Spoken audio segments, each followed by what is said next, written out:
विधिपूर्वक कन्यादान किया और अपनी कन्या को देवहूति को कर्दम जी के पास छोड़ करके मनु शतरूपा प्रणाम करके चले गए। देखो भाई, राजकुमारी है और यहां जंगल में एक ऋषि की सेवा में समर्पित हुई। इनके पास झोपड़ी भी नहीं। राजकुमारी देवहूति ने अपने पति कर्दम महाराज की सेवा में पूरा मन लगाया। सहधर्मचारिणी, कभी कोई शिकायत नहीं की। मैत्रेय महाराज वर्णन करते हैं, विदुर जी, पितृभ्याम प्रस्थिते साध्वी पतिम इंगित कोविदा नित्यं पर्यचरत प्रीत्या भवानी व भवम प्रभुम। जिस प्रकार भवानी भगवान शिवजी की सेवा में समर्पित हुई, शैलजा दक्षपुत्री, हिमाचल सुता शैलजा, गिरिवर कैलाश पर रहने वाले भगवान शिवजी की सेवा में जिस प्रकार वह पार्वती समर्पित हुई, बस उसी प्रकार देवहूति अपने पति की उपासना करने लगी। भाई, शिल्पकार के द्वारा पत्थर को तराश तराश करके गढ़ी हुई किसी मूर्ति में जब शास्त्रीय विधि से प्राण प्रतिष्ठा होती है तो उसमें भगवत भाव हो जाता है, और उस भगवत भाव के साथ उस स्वरूप की सेवा में जब लग जाता है कोई साधक और परम सिद्धि को प्राप्त कर लेता है। किसी शिल्पकार के द्वारा पत्थर से तराशी गई मूर्ति में यदि हम भगवत भाव कर सकते हैं तो चलते फिरते, खाते पीते, सुनते बोलते किसी पुरुष में जब भगवत भाव हो जाए, भाई पति में भगवत भाव हो जाता है, स्त्री को उसके संबंधियों में भगवत भाव हो जाता है और सबकी सेवा में लग जाती है, तो उसको भी सिद्धि मिलती है। क्यों मूर्ति में भगवत भाव हो सकता है तो जिंदा इंसान में नहीं हो सकता। एक साधक को अपने गुरु में भगवत भाव हो जाता है कि गुरु साक्षात परब्रह्म, हमारे सद्गुरु भगवान, और तर जाता है।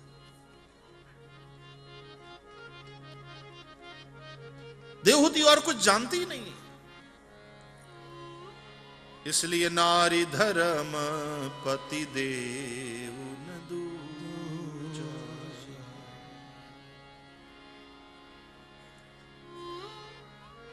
पूरी निष्ठा से सेवा में लग गई और अपने गुणों से अपने पति को प्रसन्न कर लिया, जीत लिया। किन गुणों से, उसका वर्णन है। मैत्रेय जी कहते हैं, विश्रम्भेण आत्मशौचेन गौरवेण दमेन च शुश्रूषया सहृदेन वाचा मधुरया च भूः विसृज्य कामं दम्भं च लोभं द्वेषं अघं मदम् अप्रमत्तोद्यता नित्यं तेजीयां समतोषयत्। तेजस्वी अपने पति कर्दम महाराज को तुष्ट कर लिया, प्रसन्न कर लिया देवहूति ने। विश्रम्भेण, विश्वास।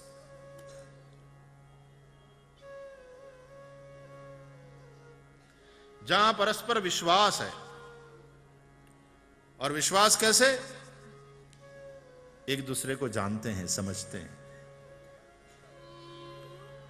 उसके चलते परस्पर विश्वास, उस विश्वास के चलते परस्पर प्रेम, और उस परस्पर प्रेम के चलते एक दूसरे का रिस्पेक्ट एंड अंडरस्टैंडिंग।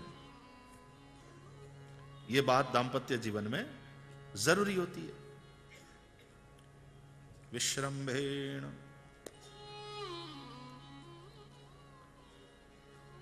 वो जो बात बात में शंका करने लग जाए, वो कौन थी, किसके साथ आप बात कर रहे थे, उसके फोन क्यों बहुत आते हैं, क्या है वो, हर बात में शंका। कई माताओं का ऐसा स्वभाव होता है। आजकल तो मोबाइल फोन का जमाना है, तो रात में 11:30 बज गए थे, वो अभी घर पे नहीं आया था, तो श्रीमती जी ने फोन लगाया, हेलो कहाँ हो? बोले मैं आ रहा हूं। पता है ना कितने बज रहे हैं? 11:30 हो रहे हैं रात में। आपको पता है ना आप शादीशुदा है, आपके एक बीवी है, बच्चे हैं। बोले सब पता है, पता है, तुम क्यों क्यों क्यों ये भाषण देती हो, क्या प्रवचन करती हो? मैं आ ही रहा हूं, ये बताओ कहां हो? अरे बोले मैं ट्रैफिक में फंसा हूं भाई, मैं कार में हूं। कार में हो? अच्छा फिर हॉर्न बजाओ। हाँ तो कार में हॉर्न बजाओ और उसको सुनाओ ताकि शंका। विश्रम्भेण आत्मशौचेन, स्वयं को पवित्र रख करके, तन मन पवित्र। सुबह जल्दी उठ करके, पहले पति से पहले ही उठ करके नहा धो के तैयार हो जा, और फिर वो आकर के पति को जगाए तो कितना अच्छा लगता है।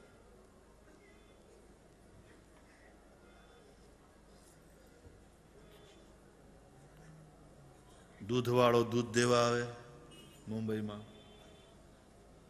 सवाરના 5 વાગે घंटी वगाड़े।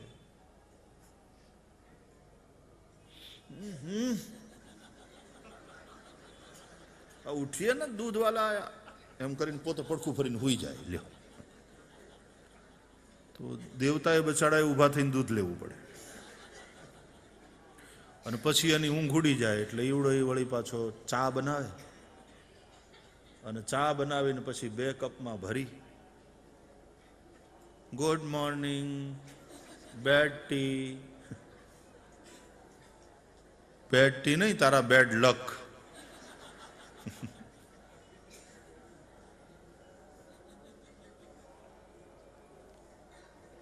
स्वयं को पवित्र रखकर, जो स्वयं पवित्र रहे, स्वयं स्वच्छ रहे, घर को स्वच्छ रखे। कई घरों में जाते हैं तो वातावरण ही इतना, सब चीजें व्यवस्थित, पूरी स्वच्छता। घर कैसा है वो तो घर की स्त्री से ही पता चलता। सब चीजें इधर उधर पड़ी हो, घर में गंदगी हो,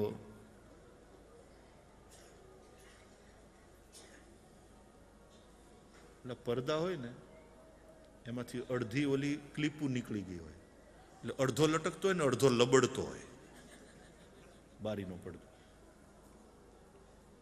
તો પડદા નો લાગે, ચીંથરા ટીંગાડ્યા હોય એવું લાગે।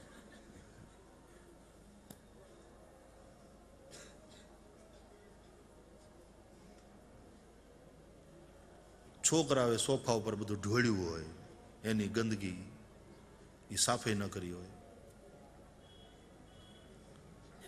स्वयं को पवित्र रख करके घर को स्वच्छ रखे, साफ सुथरा रखे। तेज लगना चाहिए घर में, वो उसकी घर की गृहिणी के ऊपर निर्भर करता। कुछ ऐश्वर्य लगे, तेज लगे, स्वच्छता।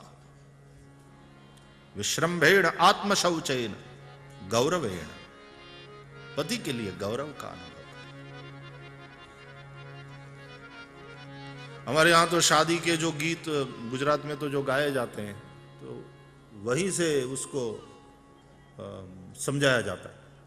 लाडी ते तो शिया शिया तप की धारे, लाडी ते तो शिया शिया तप की धारे, एने तपे आवारूड़ा ससरा पाम्या रे, एने तबे आवारूड़ा सासू पाम्या रे, तेने तबे आवारूड़ा जेठ ने आवारूड़ा देर ने आवा बधा पाम्या, तने आवारूड़ो पति मळ्यो, तूने ऐसा क्या पुण्य किया? तो पछी लाडी जाने जवाब आपे, रामेश्वर मां शिव जी ने पूजवा गया तारे रामेश्वर मां शिव जी ने पूजवा गया तारे तेने तपे आवारूड़ा ससरा प्यारे तेने काजे आवारूड़ा सासू मणियारी लाडी ते तो शिया शिया तप की धारे लाडी ते। शादी के ऐसे गीत गाती हैं महिलाएं गुजरात में।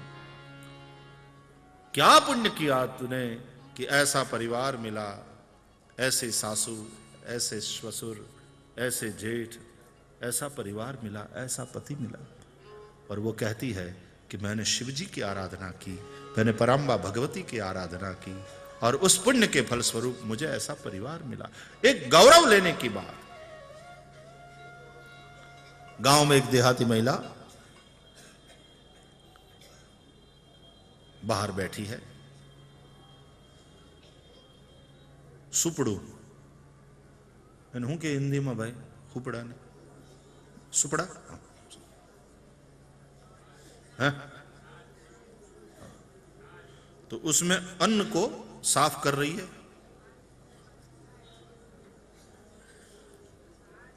हाँ हाँ तुमने खबर है भाई, तुम समझी लो। आप बड़े समझदार हैं। मैं जो मुझे केवल इशारा कथा इशारा मात्र है, बाकी तो आप सब लोग परम ज्ञानी। ये तो स्मारय न तो शिक्षय। तो अन्न साफ कर रही थी हुपड़ाમાં।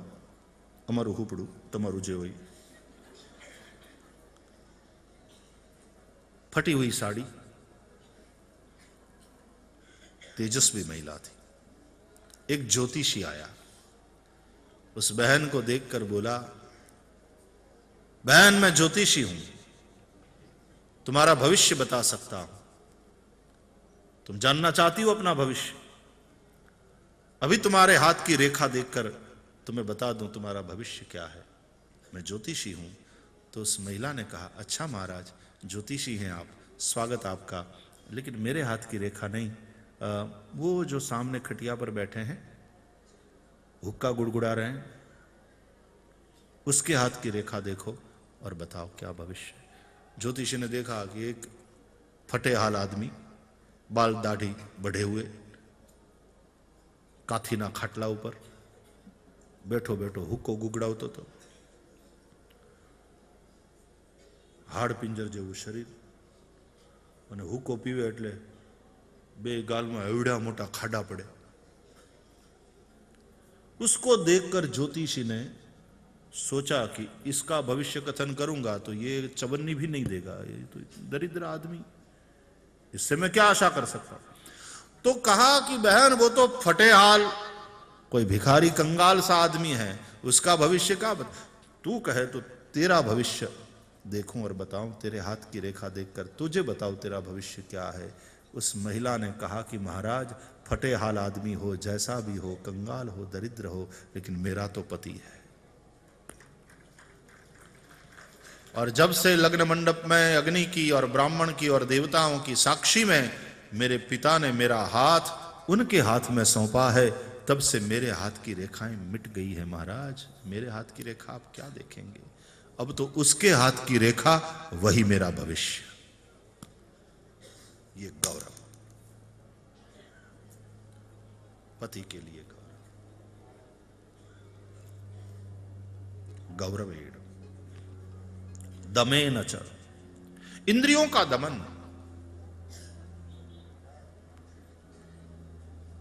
मुझे साड़ी लेनी है और मुझे ये करना है, मुझे वहां सिनेमा दिखाओ, मुझे रेस्टोरेंट में ले जाओ, मुझे ये खिलाओ, मुझे वो करो। इंद्रियों का दमन। मैं सेवा करने आई हूं, सेवा लेने नहीं। इंद्रियों का दमन।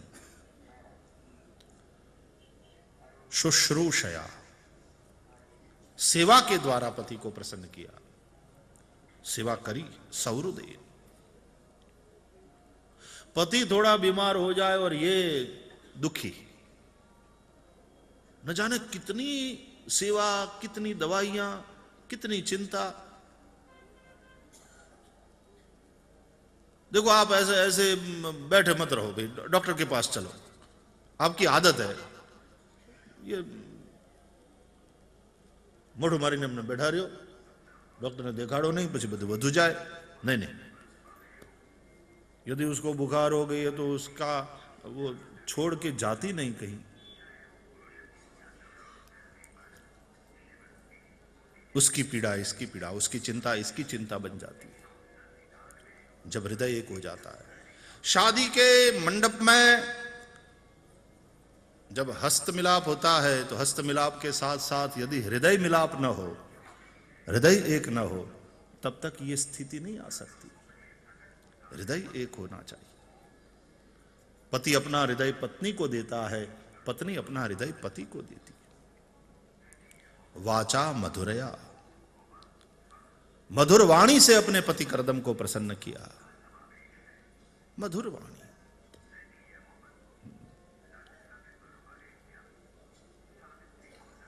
वाकई कई माताओं की, कई बहनों की वाणी इतनी मधुर होती है, सुनते सुनते अपने को डर लगता है कि कहीं डायबिटीज ना हो जाए। बड़ी मीठी बोली होती, बड़ी मधुर वाणी।